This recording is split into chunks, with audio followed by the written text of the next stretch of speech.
الحمد لله حمدا كثيرا طيبا مباركا فيه.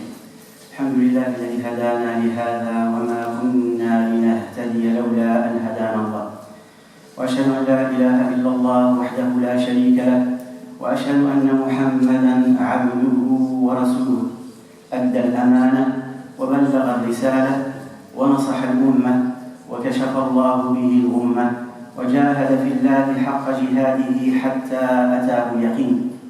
اللهم صل على سيدنا محمد النبي وأزواجه أمهات المؤمنين وذريته وأهل بيته كما صليت على آل سيدنا إبراهيم إنك حميد مجيد. اللهم إنا نبرأ من حولنا وقوتنا ونعوذ بحولك وقوتك، فلا حول ولا قوة إلا بك، فلا حول ولا قوة إلا بك. يا أيها الذين آمنوا اتقوا الله حق تقاته ولا تموتن إلا وأنتم مسلمون. أما بعد، أيها الأحبة، أوصيكم ونفسي بتقوى الله عز وجل.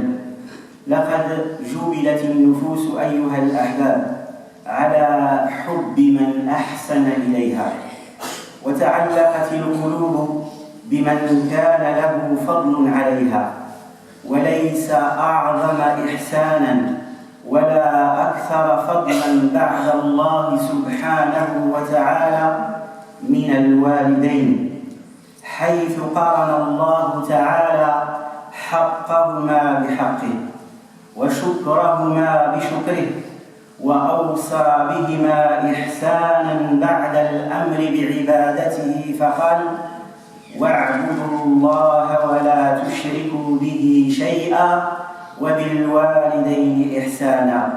وقال سبحانه: ووصينا الإنسان بوالديه حملته أمه وهنا على وهن وفصاله في عامين أن اشكر لي ولوالديك إلي المصير. Chers sœurs, chers frères, l'être humain, par nature, aime ceux qui lui prodiguent un bien ou du bien. Les cœurs s'attachent à ceux à qui nous devons beaucoup. Allah a créé l'être humain comme ça. Il aime celui qui lui prodigue du bien. Et les cœurs s'attachent à ceux à qui nous devons. Et ceux à qui nous devons le plus et qui nous ont donné le plus et de qui nous avons reçu le plus, eh bien, ce sont nos mères et nos pères, nos parents. Quand on aborde ce sujet dans les conférences, dans les doros, dans les prêches du Jumu'ah, chacun d'entre nous peut ressentir dans son cœur une gêne. Et cette gêne, elle est normale, elle est naturelle. Pourquoi? Parce que personne, même pas les gens les plus vertueux envers les parents, ne peuvent dire « ça y est, j'ai tout accompli mes devoirs vis-à-vis de mes parents ». Cette gêne-là, elle est bénéfique. Parce que si je suis dans un manque, cela m'incite à m'améliorer.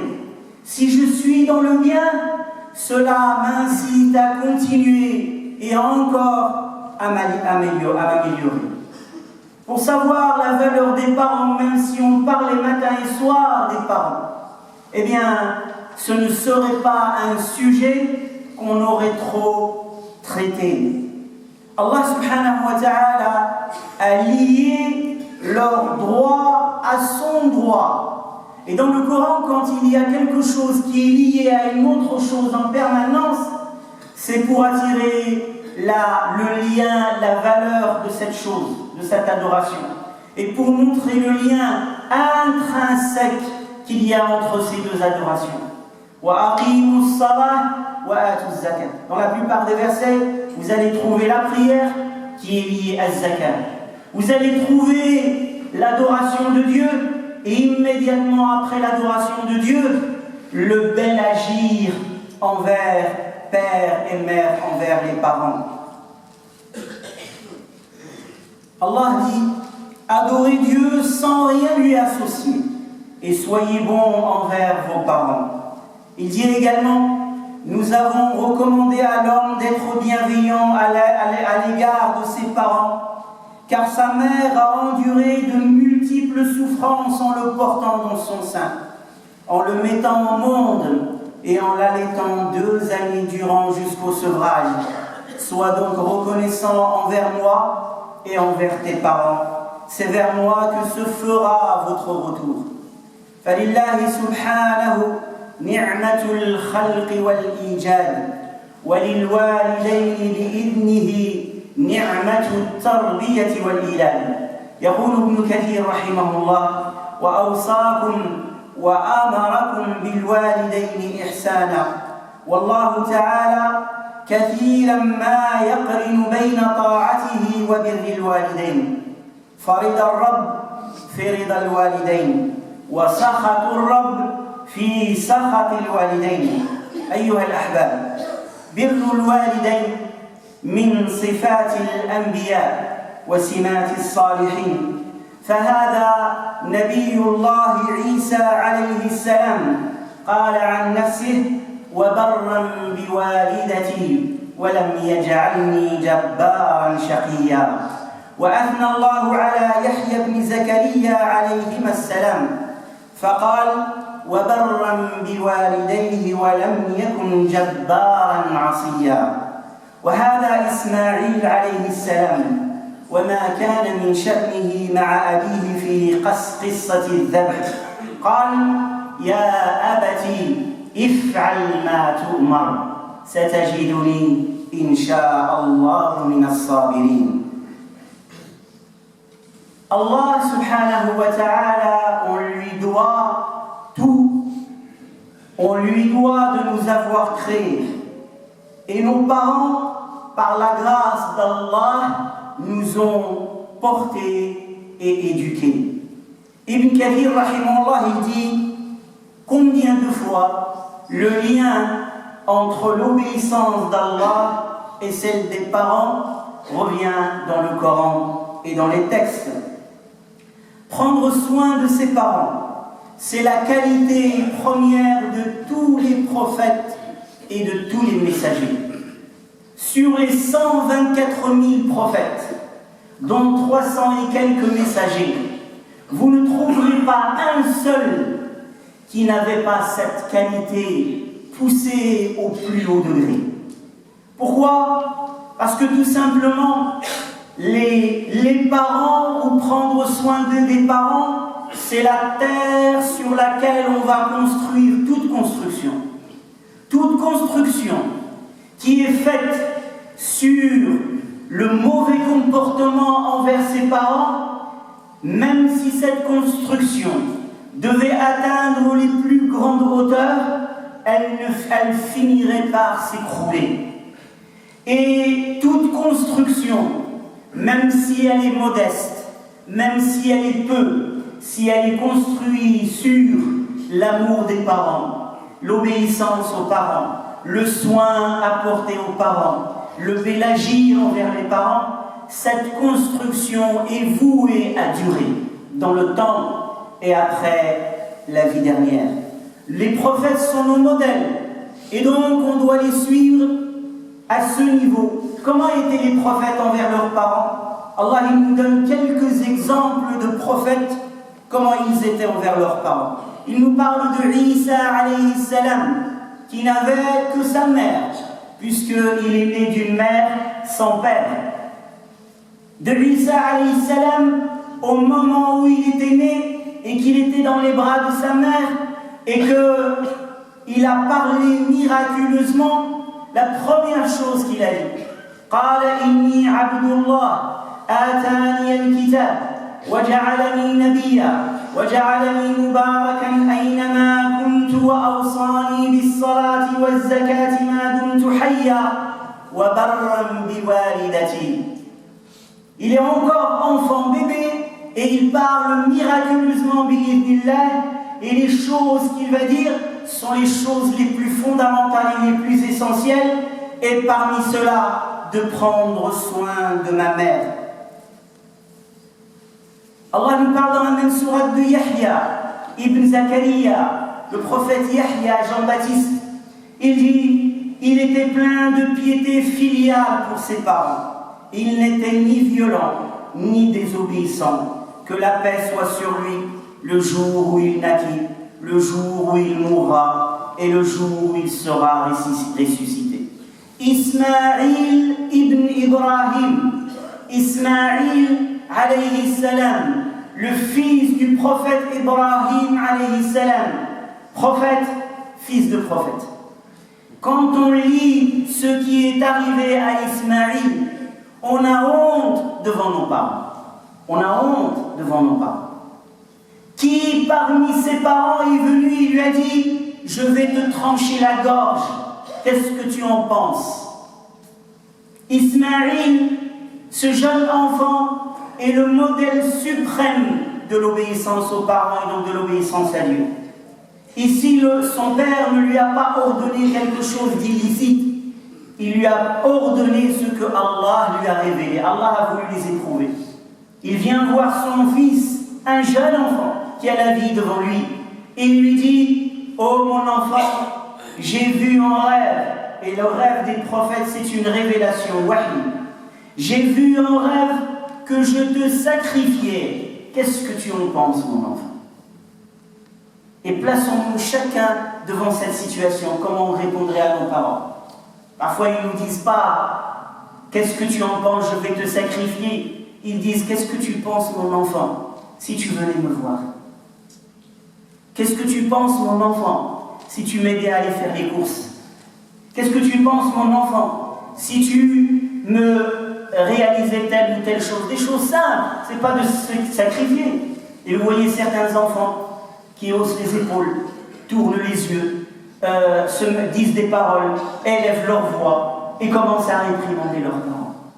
Ismaïl, il a dit à son père, « If'al ma tu'mar, satajiduni insha'Allah min as-sabirin. » Père, fais ce que Allah t'a ordonné, moi je vais t'aider, de mon mieux. Fais ce que Allah t'a ordonné, tu vas me trouver endurant. عباد الله إن حق الوالدين عظيم ومعروفهما لا يجازى ولن يستطيع أحد أن يوفيهما حقهما إلا أن يعتقهما كما في حديث أبي هريرة رضي الله عنه أن النبي صلى الله عليه وسلم قال لا يجزي ولد والدا إلا أن يجده مملوكا فيشتريه فيعتقه. وقال النووي رحمه الله أي لا يكافئه بإحسانه وقضاء حقه إلا أن يعتقه. ولقد أمر الشرع بالإحسان إلى الوالدين حتى ولو لم يكونا مسلمين فادفع عنهما الأذى كما دفعاه عنك ولا تحدثهما بغلظة أو خشونة أو رفع صوت تواضع لهما واخفض لهما جناح الذل رحمة وعطفا وطاعة وحسن أدب. لقد أقبل على الشيخوخة والكبر وتقدم نحو العجز والهرم بعد أن صرف طاقتهما وصحتهما وأموالهما في تربيتك وإصلاحك. Est-ce qu'il est possible d'être reconnaissant envers ses parents et de dire « Je me suis racheté vis-à-vis de mes parents. J'ai été reconnaissant envers mes parents. » Le professeur Slavin dit que On ne peut pas être reconnaissant envers ce que nos parents ont fait pour nous, à moins que, dans un seul cas, que tu trouves tes parents esclaves et que tu les rachètes et tu les libères. Là, tu as été reconnaissant envers tes parents. Que tu les trouves esclaves et que tu les rachètes et que tu les libères, tu leur redonnes la liberté. En dehors de cela, eh bien, vous pouvez et on peut dépenser de notre argent pour nos parents, on ne pourra jamais rembourser ce qu'eux ont dépensé pour nous. On peut leur donner du temps, on ne pourra jamais leur donner le temps qu'eux nous ont donné. On pourra les aimer, on ne pourra jamais les aimer comme eux nous ont aimés. On peut avoir peur pour eux, mais on ne pourra jamais avoir peur pour eux comme eux ont eu, ont et continuent d'avoir peur pour nous. Prendre des soins de ses parents, qu'ils soient musulmans ou non musulmans, ce sont tes parents et tu dois prendre soin d'eux. Qu'ils soient gentils avec toi ou méchants, qu'ils te fassent du bien ou qu'ils te déclarent la guerre. Quel que soit le comportement des parents, cela n'excuse pas que nous on se comporte d'une manière mauvaise avec eux. Ne pas élever sa voix au-dessus de ses parents. Ça, c'est quelque chose qui est devenu aujourd'hui, c'est naturel. Au téléphone, dans la maison, pour la moindre chose, la fille, le garçon, élève sa voix au-dessus de ses parents. Et vous voyez le père qui baisse sa voix, et qui baisse les yeux, et qui lui calme la situation. Ou la mère qui baisse sa voix, et qui elle se laisse. Et la fille ou le garçon pense qu'il est dans son droit. Puis après, la personne va à la mosquée, elle va prier, elle parle de zakat, elle parle de hajj, et elle parle de l'humanitaire, et elle parle de l'islam, et elle parle de la communauté musulmane, et ceci ou cela, alors qu'elle a déjà détruit sa construction à la source, à la base. Le Coran, Allah subhanahu wa ta'ala dit وَلَا تَقُلْ لَهُمَا ouf. Ne leur dis même pas ouf, fi, juste ça. S'il y avait quelque chose de plus petit, Allah l'aurait cité. Mais aujourd'hui, est-ce qu'on parle de ouf? On entend des gens qui insultent leurs parents, des personnes qui frappent leurs parents, des personnes qui traînent leurs parents devant les tribunaux, des personnes qui refusent d'ouvrir la porte à leurs parents. J'ai entendu une personne musulmane, elle habite dans la même ville que ses parents, c'est-à-dire à une distance comme si c'était Villeurbanne du 8e par exemple, c'est dans la même ville. Ça fait 10 ans qu'elle n'a pas mis les pieds chez ses parents. 10 ans qu'elle n'a pas visité ses parents. Prendre soin des parents, c'est supporter lorsque eux se comportent mal avec nous. C'est supporter, patiencer, endurer. On supporte de nos frères et de nos amis des choses alors qu'on ne supporte même pas le minimum de nos propres parents. On raconte un récit qui est éloquent en ce qui concerne la patience des parents envers leurs enfants et la patience des enfants envers leurs parents. On raconte qu'il y a un homme qui était devenu âgé et dès qu'on commence à prendre de l'âge, on commence à oublier, on commence à se répéter, on commence à avoir peur et à poser la question plusieurs fois. En fait, on commence à revenir à l'état de l'enfance, comme un enfant. Ce père qui était âgé était à côté de son enfant, de son fils, qui avait la trentaine, et un oiseau arrive, un corbeau arrive, et le père, il dit à son fils, « Qu'est-ce que c'est ?» Et le fils lui dit, « C'est un corbeau, papa. » 2 minutes après, le père, il lui dit, « Qu'est-ce que c'est ?» Son fils, il lui dit, « C'est un corbeau, papa. » 3 minutes après, le père, il répète la même chose en montrant le corbeau. « Qu'est-ce que c'est ?»« C'est un corbeau, papa. » Et l'enfant commence à élever la voix. Puis le père, il dit, « Qu'est-ce que c'est ?» Et l'enfant, « C'est un corbeau, c'est un corbeau, c'est un corbeau. Tu comprends pas, tu n'entends pas. Je vais te le répéter combien de fois, c'est un corbeau. » Et là, le père, il garde un moment le silence. Puis il dit à son fils, « Va dans l'armoire ouvre l'armoire et tu trouveras un cahier dans cette armoire. Prends-le et ouvre-le à telle page. Et quand l'enfant il ouvre ce cahier, en fait c'est le cahier de son père qui écrit, depuis que son enfant est né, il écrit les choses liées à son enfant. Dès que son fils est arrivé, c'est le bonheur, c'est la joie. Les parents sont centrés sur leur enfant. Sa joie, c'est leur joie.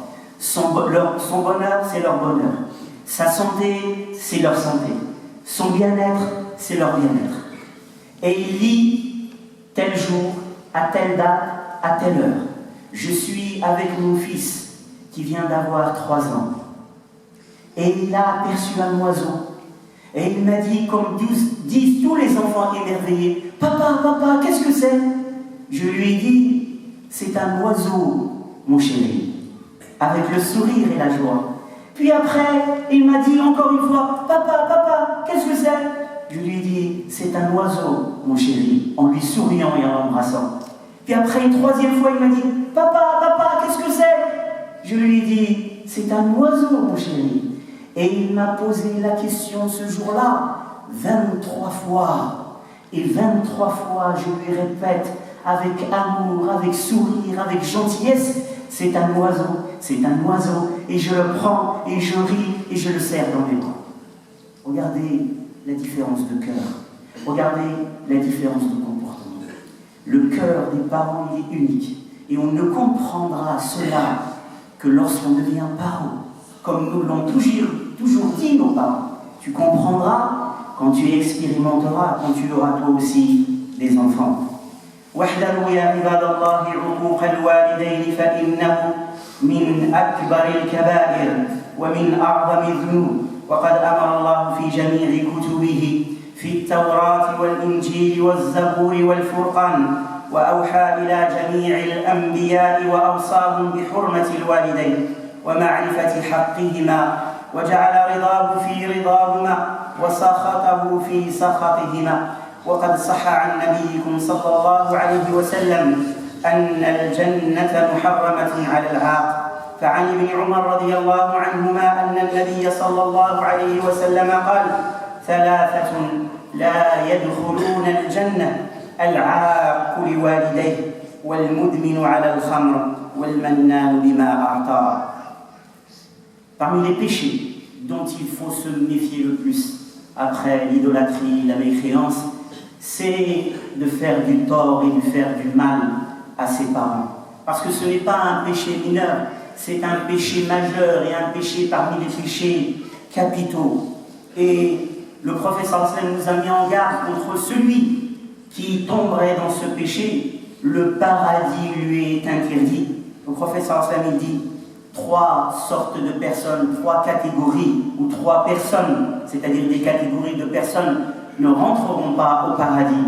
Et il a cité celui qui manque du respect à ses parents, celui qui fait du mal à ses parents. أقول قولي هذا وأستغفر الله لي ولكم فاستغفروه إنه هو الغفور الرحيم.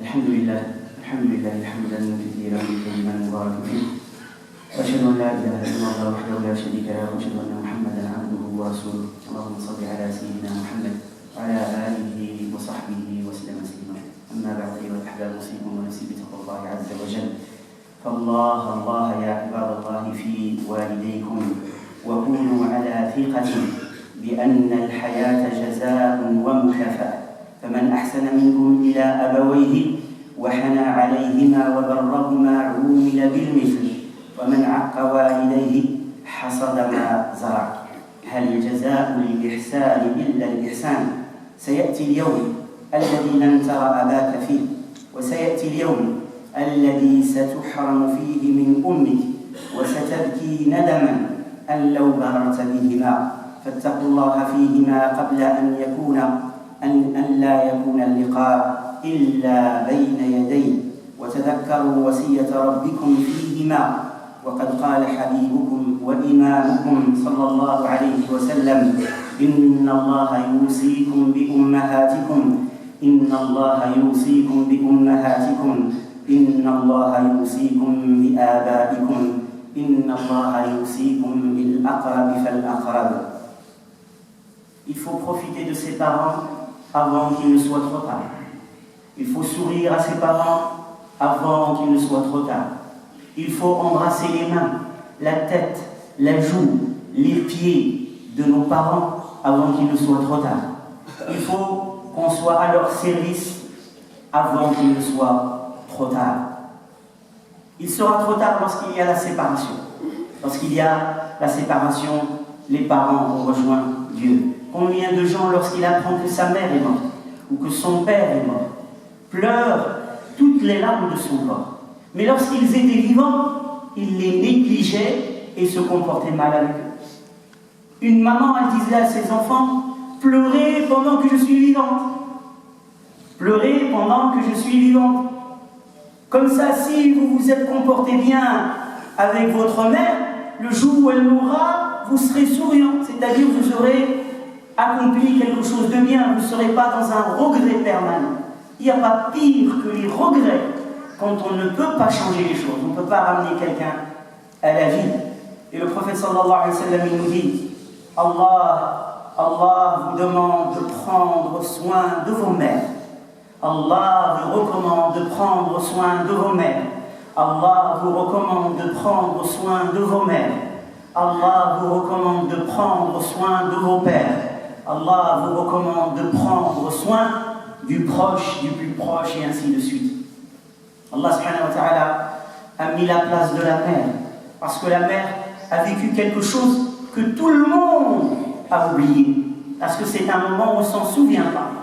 On a oublié qu'elle nous a porté au minimum 9 mois, au moins 9 mois ou moins dans son ventre. 9 mois en général, sauf si quelqu'un naît prématurément. Mais 9 mois dans le ventre. Elle dort en nous portant. Elle marche en nous portant. Elle mange en nous portant. Puis, au moment de la naissance, les femmes disent que c'est une douleur que ne pourraient pas supporter plusieurs hommes au moment de la naissance. Puis, elle rentre dans une période d'inquiétude en permanence. Elle peut se lever 20 fois la nuit pour vérifier si son enfant respire.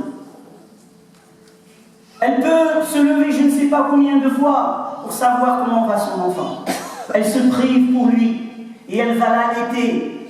Elle va l'allaiter. Certainement on dit que la douleur parfois de l'allaitement, eh bien c'est comme si on lui touchait l'œil, c'est comme si on lui introduisait quelque chose à l'intérieur de l'œil.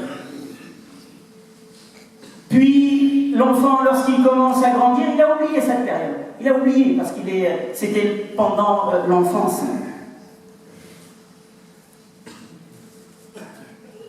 Je demande à Allah subhanahu wa ta'ala que Dieu nous permette de prendre soin de nos parents, de leur prodiguer, de leur obéir, de prendre soin d'eux, de les aimer, qu'Allah leur fasse miséricorde comme ils nous ont élevés, éduqués, et que pour ceux qui ont rejoint Allah subhanahu wa ta'ala, qu'Allah leur fasse miséricorde. أقول قولي هذا وأستغفر الله لي ولكم فاستغفروه إنه هو الغفور الرحيم. اللهم اهدنا فيمن هديت وهدنا فيمن توليت بارك لنا فيما رزقتنا حبب إلينا الإيمان وزينه في قلوبنا واكره إلينا الكفر والفسوق والعصيان واجعلنا من الراشدين والراشدين برحمتك يا أرحم الراحمين. اللهم ارحمنا وارحم والدينا اللهم ارحمنا كما ربونا صغارا. اللهم زد عنا خير الجزاء اللهم زد عنا خير الجزاء اللهم زد عنا خير الجزاء برحمتك يا أرحم الراحمين. اللهم كان منهم ميتا فارحمنا برحمتك يا أرحم الراحمين واغسلهم بالماء والثلج والبرد ونقهم من الذنوب والخطايا كما ينقى الثوب الأبيض من الدنس. اللهم كان حيا منهم فبارك له في عمره. اللهم هب لنا من أزواجنا وذرياتنا قرة أعين واجعلنا للمتقين إماما برحمتك يا أرحم الراحمين. اللهم كن لهذه الأمة وليا ونصيرا. اللهم أيدها وثبتها واستخلفها اجمع شملها وحد صفها اجعلها على قلب رجل واحد برحمتك يا أرحم الراحمين برحمتك يا أرحم الراحمين برحمتك يا أرحم الراحمين. إن الله وملائكته يصلون على النبي يا أيها الذين آمنوا صلوا عليه وسلموا تسليما. اللهم صل على سيدنا محمد وعلى آله وصحبه وسلم تسليما. وآخر دعوانا الحمد لله رب العالمين.